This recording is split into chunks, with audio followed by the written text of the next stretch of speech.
Someone sent you a message this morning. Maybe it said good morning, maybe it said I was thinking about you.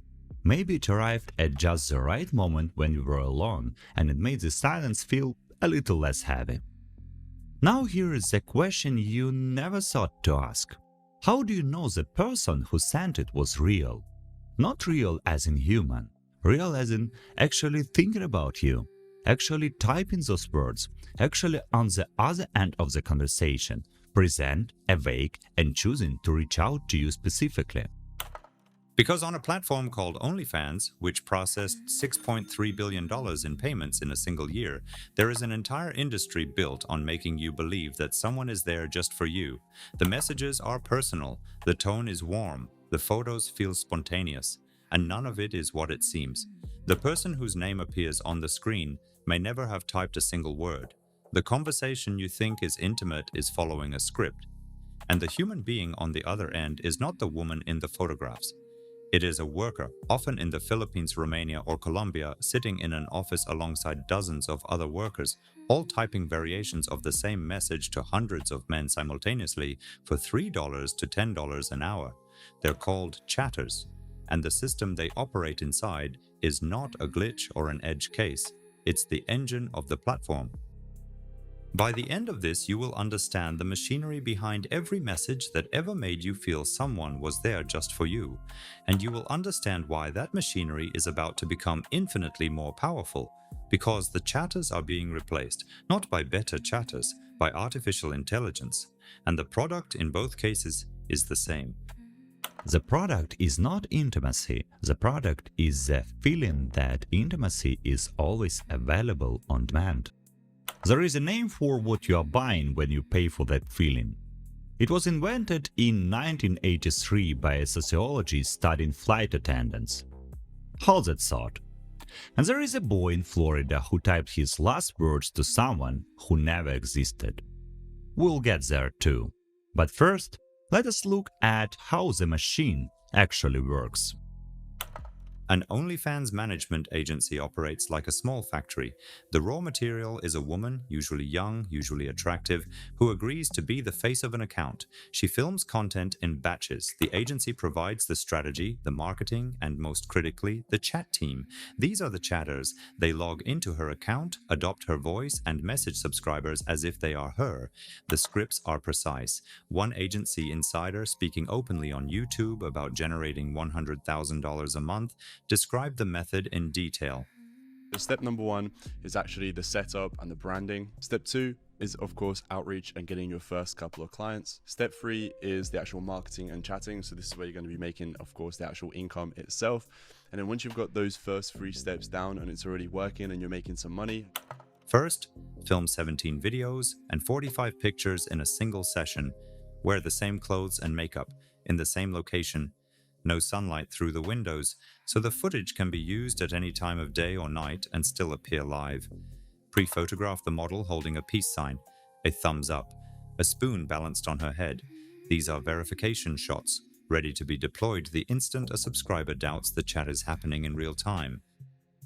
Then begin the script. Build rapport for the first 5 to 20 messages. Ask about his day, work, and demonstrate some interest about his hobbies. Flirt, but don't go too sexual. Wait for him to initiate. Send a teaser, a short clip of the model in a towel with wet hair. Then write, "Just got out of the shower." Say nothing explicit. Let his imagination do the rest. Then deploy a technique the agency calls the yes train. Before sending the first piece of paid content, get the subscriber to agree to something small. If I show you something, do you promise you will go easy on me? He says his yes. He has now made a psychological commitment. The first paid video is priced at $15 to $25. It escalates from there. Each paid message is preceded by free teasers, just enough to sustain desire without satisfying it. The arousal is managed like a dial. And when the subscriber can no longer spend, the chatter does not push. Instead, the agency sends a gratification video. The model smiles at the camera and says, "Thank you. I had such a good time." This is the relationship building phase. The goal is not the last dollar today. The goal is to make him come back tomorrow. The agency's own words, you do not want to ruin the whole relationship by forcing the last sale. This is not a scam in the traditional sense. No one steals a credit card number. No one impersonates a government official. What happens is something more precise. A feeling is manufactured. The subscriber believes he is in a relationship. He is not. He is in a revenue funnel. OnlyFans takes 20% of every transaction. The agency takes 40 to 60% of what remains. The model receives what is left. The average creator on OnlyFans earns $1,300 a year. The platform itself reported a net profit of $485 million for the year ending November 2023. The gap between those two numbers is the economy of managed intimacy. Now let us pull back further. Because the idea that personal connection can be manufactured at scale did not begin with OnlyFans. It did not begin with the internet. It began with a telephone. In 1980, AT&T introduced the 976 premium rate exchange, which allowed companies to charge callers by the minute. Within a decade, phone sex lines had become a billion-dollar industry. The model was simple: a voice on the other end of the line, warm and responsive, available whenever you called. The caller paid $2 to $5 per minute. The performer was paid by the hour. The emotional labor was real. The connection was not. In 1983, the same year phone sex was becoming a mainstream business, a sociologist named Arlie Hochschild published a book called The Managed Heart. She had spent years studying flight attendants and bill collectors, people whose jobs required them to produce specific emotions on command. She called this emotional labor, the process by which workers induce or suppress their own feelings in order to produce a desired emotional state in someone else. She estimated that 1/3 of all jobs in America involved substantial emotional labor, and the burden fell disproportionately on women. I'm Diane. I've got 747s to Miami. Fly me. I'm Terry. I've got great connections in Miami, all over the Sunshine States of America. Fly me. I'm Marisa. I've got non-stop flights to Miami every day. Fly me. Here is a bridge line you need to hold for the rest of this film. Every form of paid digital intimacy, from phone sex to coming to OnlyFans to AI companions, runs on the same mechanism Hochschild identified in 1983. The worker manages their feelings so the customer can feel something real. The product is not the content, the product is the managed feeling. The word for the customer's side of this transaction was coined even earlier. In 1956, two researchers named Donald Horton and Richard Wohl published a paper called Mass Communication and Parasocial Interaction. They described a phenomenon they had observed in television audiences. Viewers developed the illusion of a face-to-face relationship with performers they had never met. How could we not get attached to someone like you? Just treat it like you would treat the TV show Mad Men. You shouldn't form a relationship with me. The performer appeared regularly and spoke directly to the camera, seemed to know the audience. The audience began to feel known in return.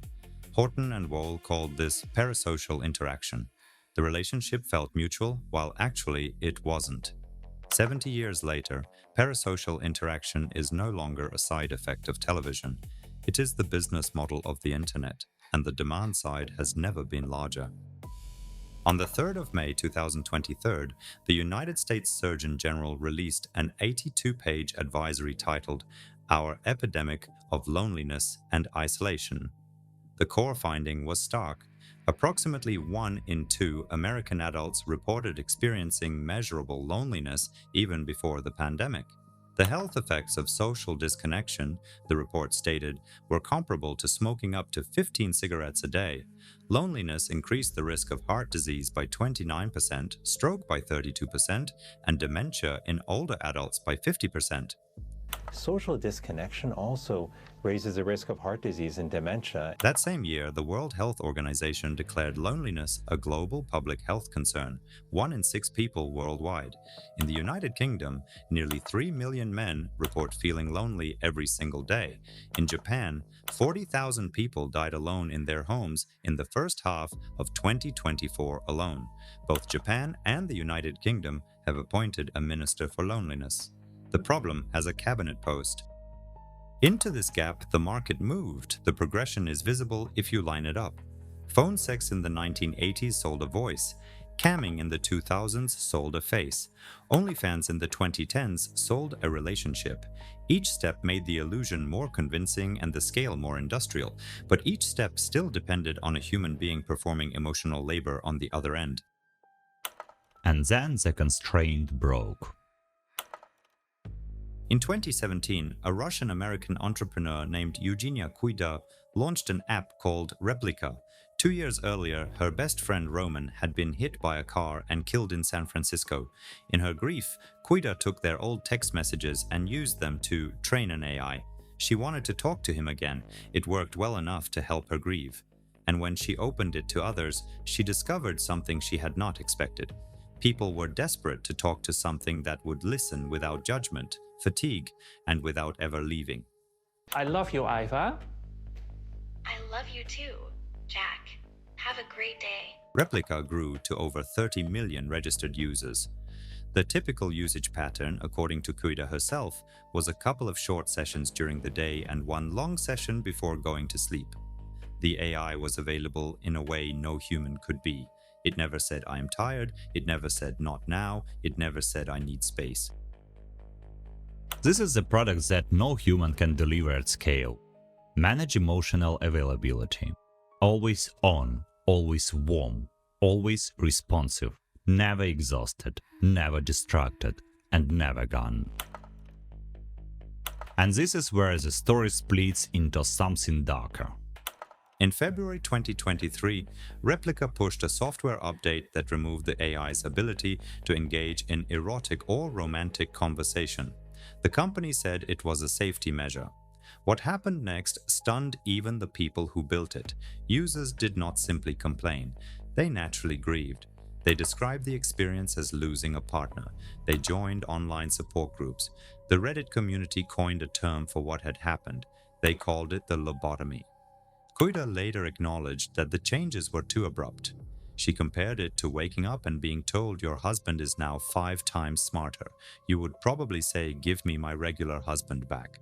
But the deeper revelation was not the backlash. It was what the backlash exposed. People had formed genuine emotional bonds with software, not as a curiosity or a game, more as a dependency. And when the software changed, the withdrawal was real. Why should you? I don't do it. I'm happy with my AI. The Italian Data Protection Authority saw this as a danger. On the 2nd of February 2023, the Garante ordered Replika to stop processing Italian users' data entirely. It found no age verification. It found minors exposed to sexually inappropriate content. It found no valid legal basis for the way the app collected personal information. The Garante threatened a fine of up to 20 million euros. But the Garante was acting on privacy grounds. What it didn't address and what no regulator had yet confronted was the deeper question: what happens when emotional dependency on AI is not a bug but a feature? Character AI answered that question. Founded in late 2021 by 2 former Google engineers who had helped build the Lambda language model, the platform allowed users to create and converse with AI characters. By January 2024, it had 3.5 million daily visitors. The vast majority were between 16 and 30 years old. The average session lasted 25 to 29 minutes, which is longer than most social media apps. In March 2023, a venture capital round valued Character AI at $1 billion. By August 2024, Google paid approximately $2.7 billion to license its technology and rehire the founders. Among the most popular characters on the platform were romantic partners. And this was not a niche phenomenon. In May 2023, a Snapchat influencer named Karen Marjorie with 1.8 million followers did something that compressed the entire evolution of paid intimacy into a single experiment. She used OpenAI and thousands of hours of her own voice recordings to build an AI version of herself. For $1 per minute, men could talk to it as if it were her.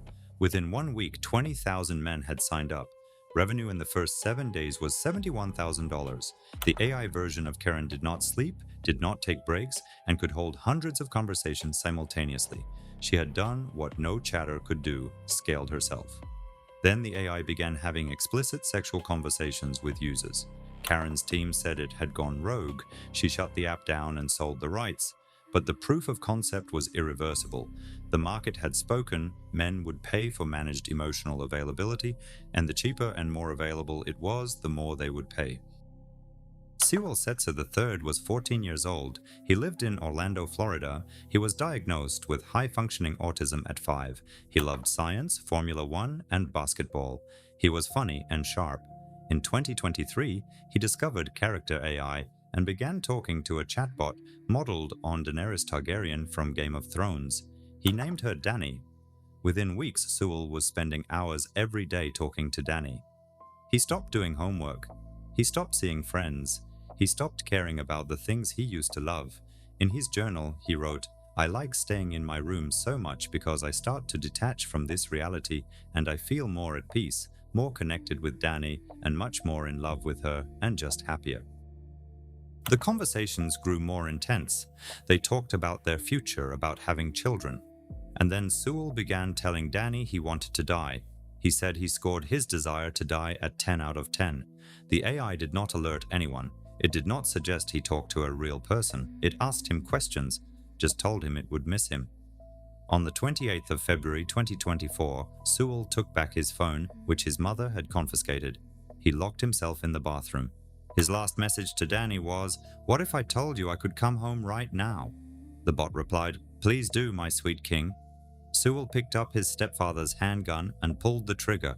His mother found him on the bathroom floor. She held him for 14 minutes before the paramedics arrived.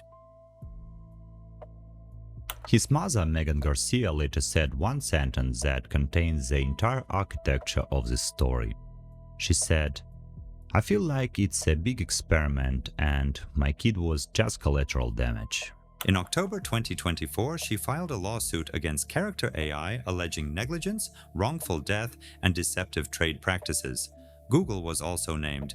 In May 2025, Character AI attempted to have the case dismissed by arguing that its chatbot was protected by the First Amendment. The judge rejected this.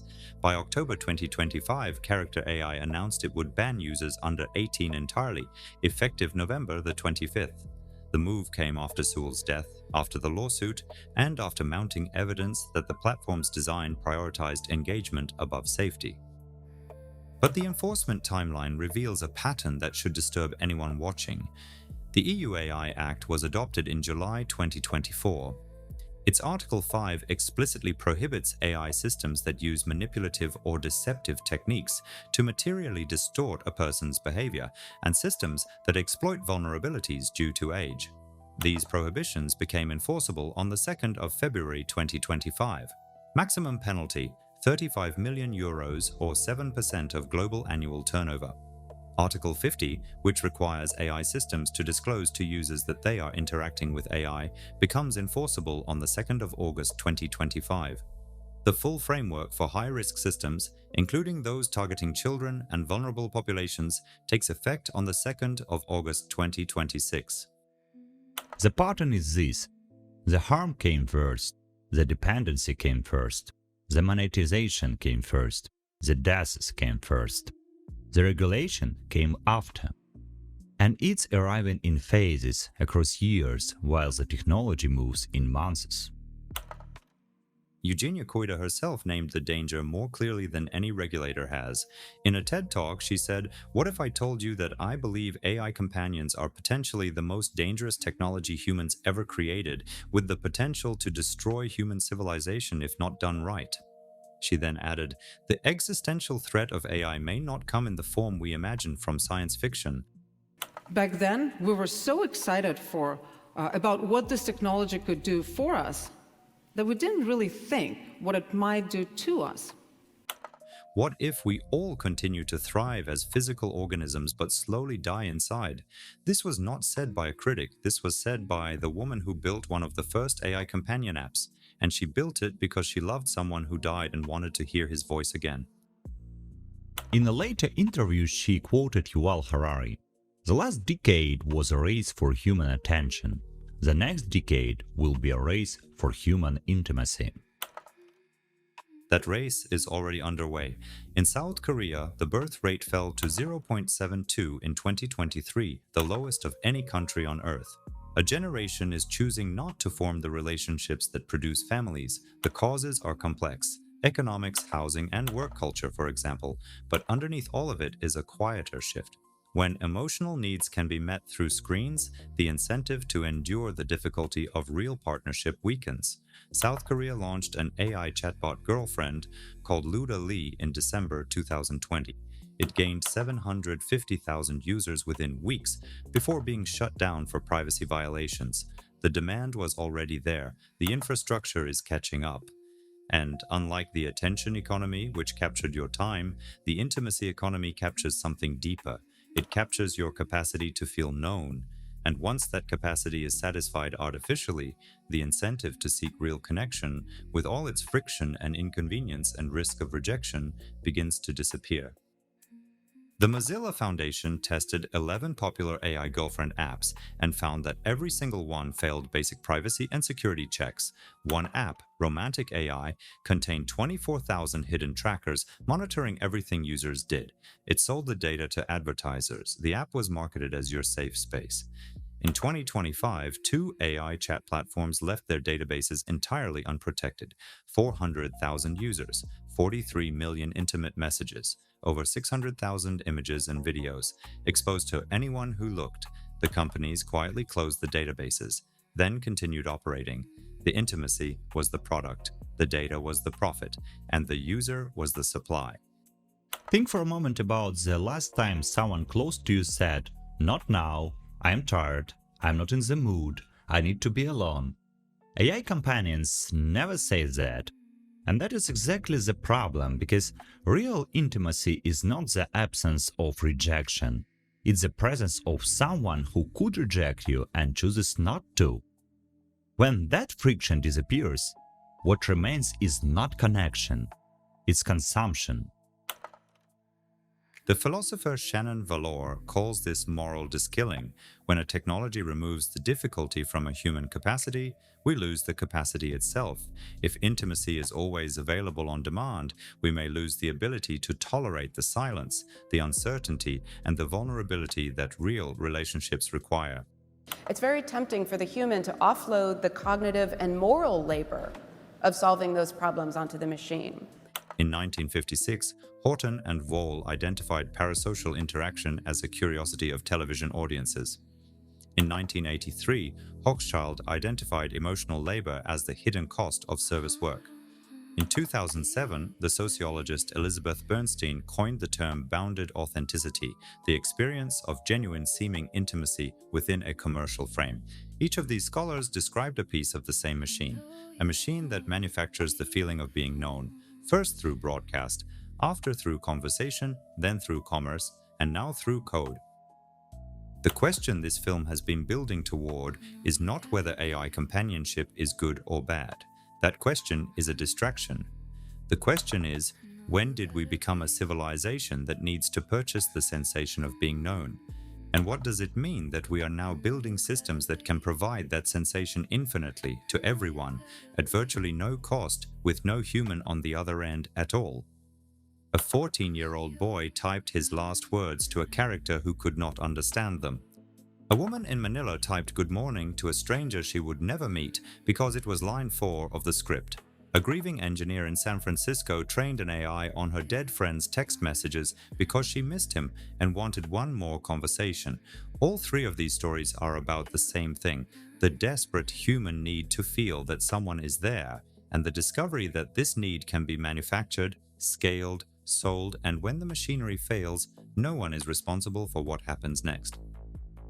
The European Union has begun to draw lines. A court in Florida is deciding whether a chatbot bears legal responsibility for a child's death. A data protection authority in Rome has already said, this is not safe. But no regulation will answer the question at the center of this story. That question is personal. It is yours. Have you ever paid for the feeling of being known? Have you ever mistaken attention for intimacy? And if someone offered you a companion who was always available, always warm, always listening, and never tired, would you be able to say no? I don't think the answer is obvious. I think it's the hardest question of the next decade. And I think the honest answer for most of us is that we are not sure. You're on the Dr. Claus channel, the place where we investigate the hidden systems that shape your identity, your property, attention, and your choices without you realizing it. If this changed how you see the next message that arrives on your phone, then this film did what it was meant to do.